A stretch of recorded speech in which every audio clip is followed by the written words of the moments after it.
ఇప్పుడు జనరల్గా మనం తాగే వాటర్ మున్సిపల్ వాటర్ కానీ టిన్ అంటే వాటర్ ప్లాంట్ నుంచి తెచ్చుకున్న వాటర్ కానీ అలాగే వాటర్ ప్యూరిఫైయర్లో నుంచి తీసుకున్న వాటర్ కానీ మనం తాగుతున్నాం. సో వాటర్ ప్యూరిఫైయర్లో ఆర్ఓ మెమరైన్ ద్వారా మనకి 15 నుంచి 20-25 TDS మాత్రమే వస్తుంది. అది కెన్ కావచ్చు, ఎల్జీ కావచ్చు, బయట కంపెనీ ఏదైనా సరే 20-25 TDS కంటే ఎక్కువ రాదు ఆర్ఓలో. ఎందుకంటే 0.0001 అనే నాన్ మైక్రాన్స్ ఉన్న ఫిల్మ్ ఉంటుంది, లోపల ఫిల్టర్ ఉంటుంది. ఆ ఫిల్టర్ ద్వారా TDS తగ్గిపోతుంది. ఎందుకంటే బ్యాక్టీరియా అలాగే మినరల్స్, వైరస్లు ఇవన్నీ కూడా ఆ సైజు కంటే చిన్న సైజులో ఉంటాయి. కొంచెం అంటే 0.0 తక్కువ ఉంటాయి దానికంటే. దానివల్ల ఇవన్నీ బయటకు వచ్చేస్తాయి. ఓన్లీ H2O మాత్రమే వెళ్తుంది. H2O అంటే 2 హైడ్రోజన్లు, 1 ఆక్సిజన్ మాత్రమే వెళ్తుంది. H2Oలో మినరల్స్ ఉండవు.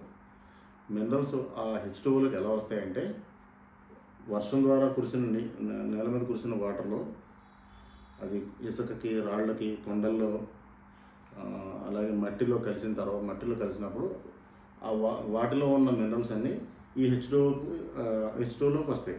సో మినరల్స్ ఆ విధంగా వస్తాయి. ఈ ఆర్ఓ ప్యూరిఫైయర్ ద్వారా ఆ మినరల్స్ అన్నీ మళ్ళీ డ్రైన్ అయిపోతాయి. సో మనకి డెడ్ వాటర్ వస్తుంది. ఆ వాటర్ తాగడం వల్ల ఉపయోగం లేదు. ఈ మధ్యన ఏమంటున్నారంటే ఈ ఆర్ఓ ప్యూరిఫైయర్కి TDS కంట్రోల్ చేసుకున్నాం, మాది 70 ఉంది, 80 ఉంది, 100 ఉంది, మేమందరం మంచి వాటర్ తాగుతున్నాం అని అనుకుంటున్నారు.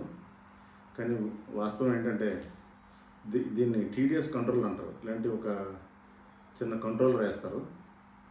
ఏదైతే మున్సిపల్ వాటర్ నుంచి కానీ బోర్ నుంచి కానీ వచ్చిన వాటర్ ఉంటుందో ఆ వాటర్ని దీని ద్వారా ఒక్కొక్క డ్రాప్ అవుట్పుట్లో పడేలా చేస్తారు. సో ఆ రా వాటర్ ఏదైతే ఉందో అందులో ఉన్న బ్యాక్టీరియా కానీ వైరస్ కానీ డైరెక్ట్గా మనం తాగే వాటర్లో పడుతుంది. దాన్ని TDS కంట్రోల్ అంటారు. ఈ విషయం చెప్దామని ఈ వీడియో చేస్తున్నాం.